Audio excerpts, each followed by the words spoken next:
እርግጠኛ ሁኜ ልገራችሁ እርግጠኛ ሁኜ ከኤርትራ ጋር የተጀመረው መፋጠጥ አብይ እንደምታውቁት አይደለም ማዋረድ ይችልበት የለ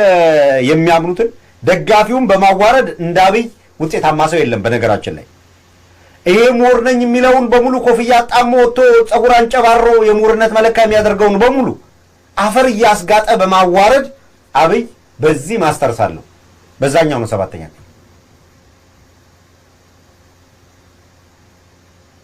በዚህ አቅም አለው አድርባይነትንማ እንዴት እንደሚጠቀምባት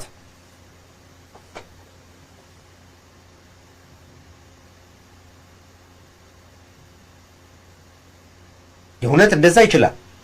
እንዴት እንደሚያራግፋቸው እንዴት እንደሚያዝረከርካቸው ስታዩ ይደንቃል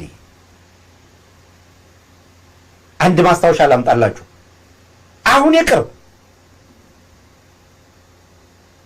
ከሶማሌላንድ ጋር ሄዶ ተፈራረመና አብይ አህመድ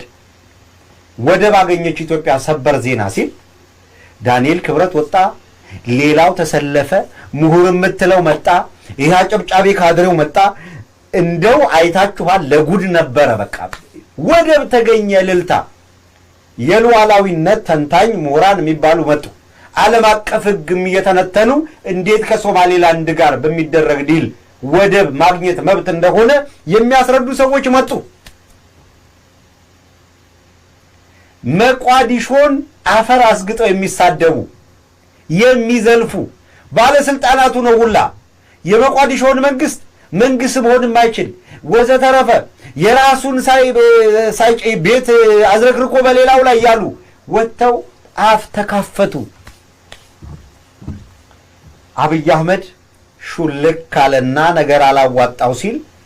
አንካራ ሄዶ በቃ